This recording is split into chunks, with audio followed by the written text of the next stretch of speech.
There was such disregard for human life and human dignity and for the belovedness of each and every single child of God.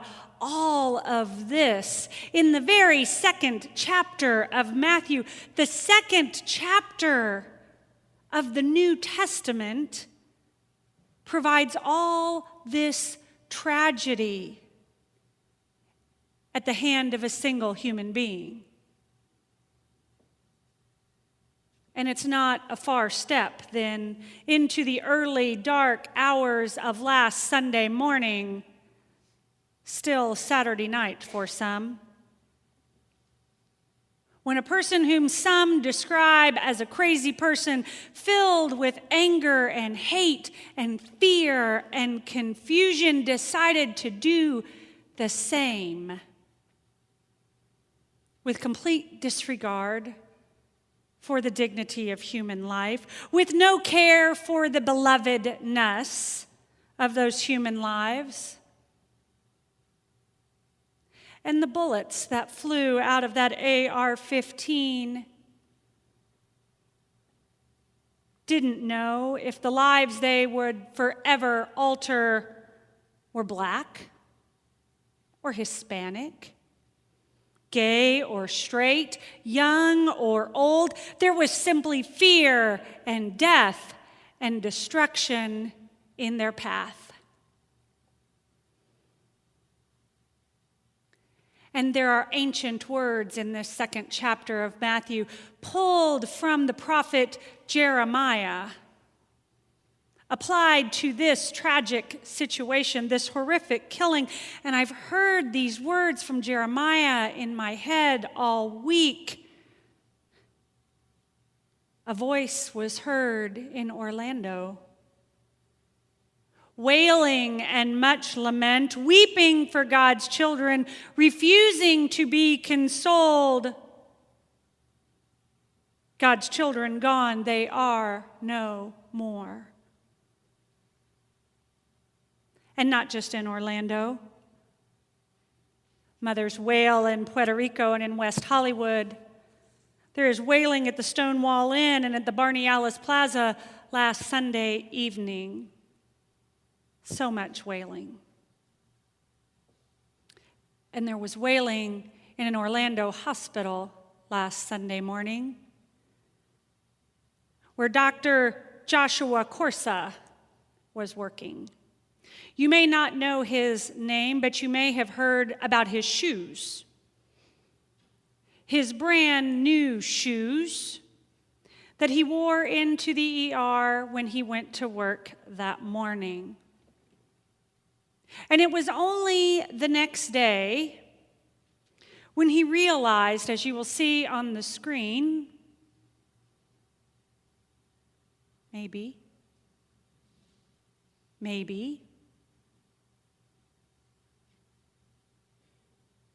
shoes covered in blood, the blood of 54 patients from the Pulse nightclub that he had cared for that night.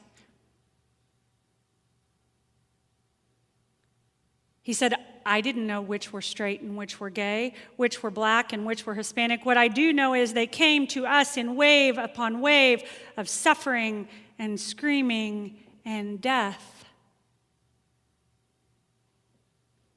Voices were heard in Orlando, wailing and much lamentation, weeping for God's children, refusing to be consoled. Children gone, they are no more. These bloodstained shoes are symbols of the wailing that has been so loud this week. These shoes will forever tell the story of how, and Dr. Corso describes it, the same blood flows through each of our veins. And when that blood is all mixed up on the floor of the emergency room or mixed up all in the fibers of his shoes, you can't distinguish one from another. And those blood-stained shoes will forever remind him and empower him to tell the story of that night. And telling that story matters. When I heard Dr. Corso's story, I instantly remembered Renee Firestone, whose photograph is in your news bulletin this morning. Renee Firestone has told her story day after day after day for 70 years. And she especially recommits herself after horrible tragedies like we saw last weekend. You see, Renee Firestone escaped Hitler's chimneys in Auschwitz. And she tells the story of another crazy person fueled by hate and fear so that someday we might actually learn something from it. I will never forget hearing her on the 70th anniversary of her imprisonment in Auschwitz.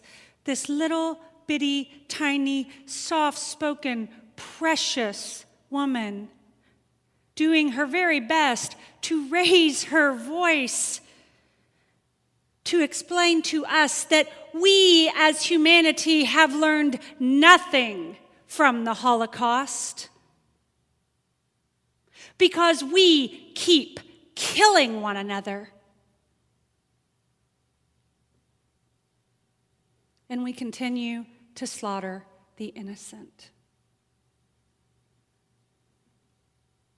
Just a few days before, I heard her speak, and she mentioned that in her remarks that day, 100,000 Armenians walked through the streets of Los Angeles, remembering the 100th anniversary of the Armenian genocide.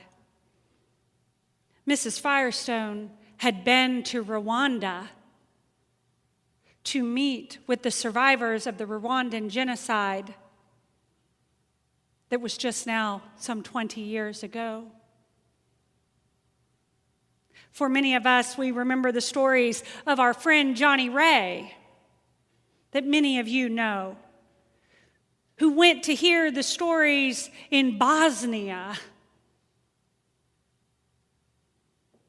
and in Syria, and there is wailing. Because a voice was heard in Orlando, wailing and much lament, weeping for God's children, refusing to be consoled because God's children are gone. They are no more. This ancient wailing, this ancient lamentation, still so relevant today. And I wonder, what will be the result of our modern day wailing and lamentation? And maybe we're not wailing at all. And for that I wail.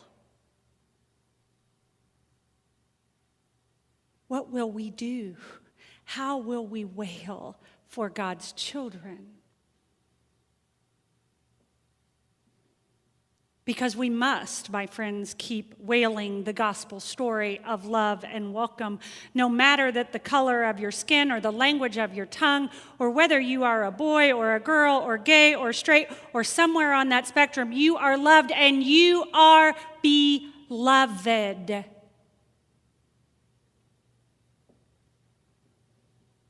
And we must continue to commit ourselves to each and all of God's beloved children. Originally, this week, when I started thinking about how we might include both precious Naomi's dedication and also respond to the tragedy of Orlando, I honestly wasn't sure how I would make it all work. And in a moment of quiet, I realized that it is on these kind of wailing days that we need to rededicate ourselves to our future and to our babies. To say aloud, we take this child as our own. Even though she doesn't share our DNA or our blood, she belongs to us. and that we stand as a community to hold her and love her and assure her and all of our children that they will always know a place where they are beloved. We must wail for the littlest among us. And in this story from Matthew, we make Herod out to be an evil monster. But do you think Herod went out and slaughtered those babies? No. And so I'm thinking on this Father's Day about Joseph. Joseph taking Jesus and his mother to safety. Jesus, not his biological child, not Joseph's blood running through Jesus' vein, yet Joseph cared and protected this child as if he were his own. And perhaps that is our challenge and our calling that reaches out to us from across the ages on this Father's Day.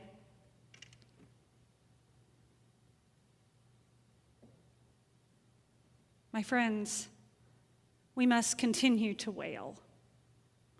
We must not be consoled in our fight against hatred and fear. We must not be silent about the divisions that others want to make, dividing ourselves by the color of our skin or the nation of our birth or the language of our tongue or who our heart calls us to love.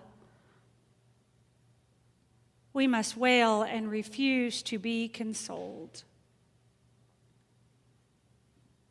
so that every child, every single child of God knows they have a place, knows they are beloved. And until then, God wails.